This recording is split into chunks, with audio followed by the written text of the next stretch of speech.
Hi, this is Eric Martin with Board Game Geek. I'm here today looking at The Incredibles Save the Day game, designed by Forrest Prusen Creative, published by Wonderforge. This is a game for 1 to 4 players, ages 6 and up, that is released May 1st, 2018, roughly 6 weeks before the release of The Incredibles 2 movie in mid-June 2018. So, you get to try your hand at saving the day before the professionals do it in probably a much better manner, seeing as they're superpowered and animated and can do whatever they want. Do the best you can. Here are the components in the game, with a stand-up figure for each of the major characters in the Par family. We will pretend I have a 2-player game, so we'll take away the figures and dice for Helen and Bob, and we'll have Dash and Violet along with their associated dice. And we'll pretend I'm in a 2-player game. Jack, being just a baby, is represented only by a small die that is placed on the number 1 space to start. We have a movement die, some rubble, and a deck of problem cards. And to set up the game, you shuffle the problem cards and then lay out 3 problems.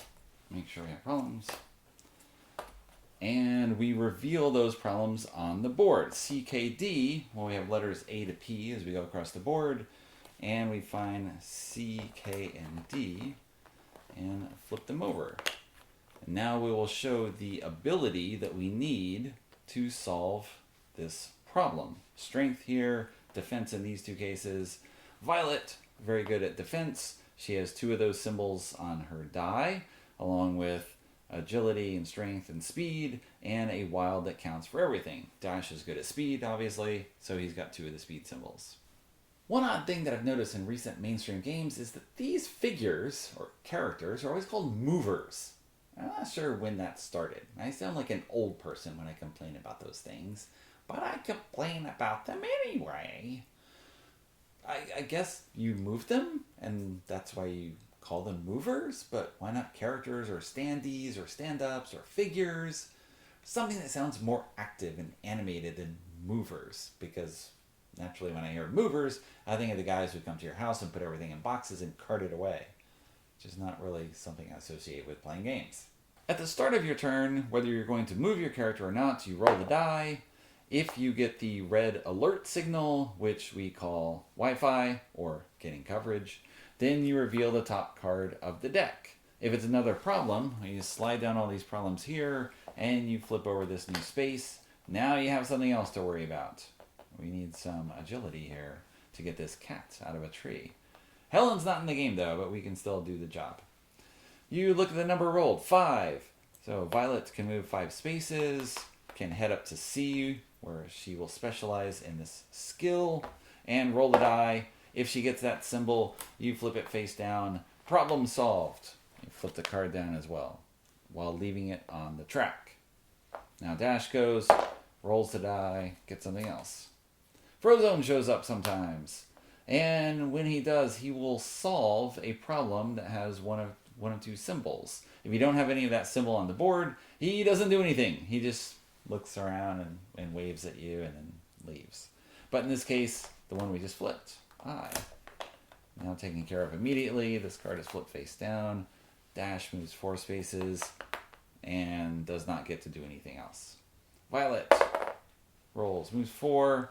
Hey, we can go over, and if we end our movement on Jack, and we can always move up to the number on the die, we don't have to move exactly that, we get to pick him up. And now he will go with each character in turn, teleporting back and forth, as is his special ability, to add his skill to the other player. So Dash goes on his turn, gets a card, flips something over, road destroyed.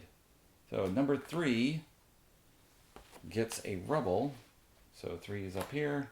Rubble blocks off the pathway, and now Violet can't easily get through to get over here. She just hangs out on this 1 space right now, apparently. Dash goes here, rolls these 2 dice together, gets a wild, and this problem is solved. Hey, we're going to end this very quickly. If ever all of these cards are face down and you have Jack, then you win the game. All the problems have gone away. There's nothing else for you to do, and Jack is home and with the family again. Good. Violet moves 3, and that's all she does. Dash 4. Violet. 3. And you slowly move over here. Oh, something else. Another problem. Slide these down. If a problem reaches the too late space, as you might guess, it's too late. You lose the game immediately. Add another J problem here for reflux attacks. I'm guessing Reflux is a character in the new movie. I'm not really sure. He looks like he has incredible barfing abilities. This is what we learn. Dash moves on here. Rolls. Does not get strength. Nothing happens. Violet. Flips. Jack teleports. Oh, he's got a number. He just vanishes immediately and goes to 4. And just hangs out there. And he'll pop around the different spaces. If you flip another Jack card, he just goes to that new space. And he's gone. Okay. Violet rolled 5. And 1, 2, 3, 4, 5. Now she just rolls her own die. Gets the strength. Reflux. Takes a pill. Oh, we're going to end this game immediately. Dash rolls. He just stays here. Because he's going to get strength. And win. Or not. And Violet. Okay. As you can see from the movement. Oh, another problem. And the game continues in this way. There is only one other type of card, which is Edna Mole showing up. And she rescues Jack, picking him up from wherever he is on the board and delivering him to whoever has the current turn, and they will roll that die with their regular die and continue this way until either you have solved all the problems while having Jack in your possession, or a problem has reached a too late space and you're done. And there's an overview of Save the Day game, which I played 3 times now on a review copy from Wonderforge with 1, 2, and 4 players. You get a varied experience with having only 1 player on the board and trying to go hither and yon. You're mostly rolling the die to move, and there's not much strategizing because, of course, you have to do it all yourself.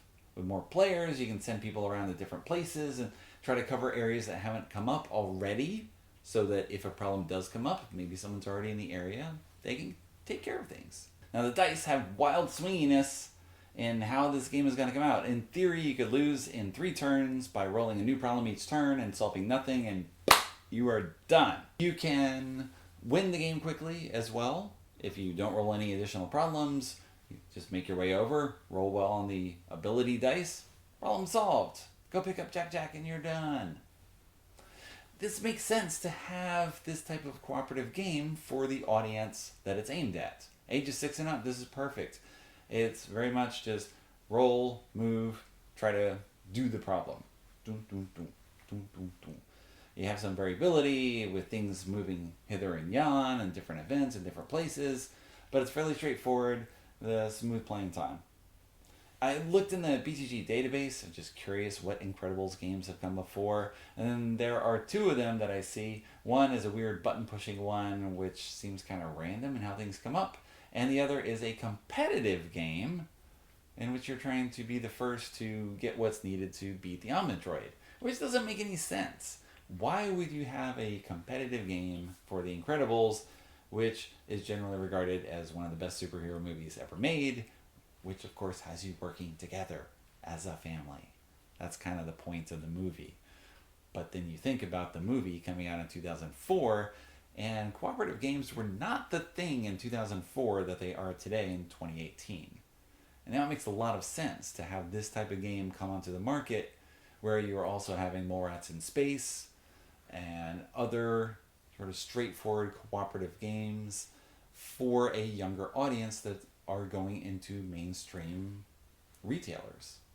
And that's where we have this game, which is going to be hitting that market perfectly in time for you to feel like you've already seen the movie, looking at all these villains in the game. We'll see who actually shows up when the film comes around. In the meantime, you can play Save the Day, and you can look at my cat on the ledge. Thanks for showing up, Emmett.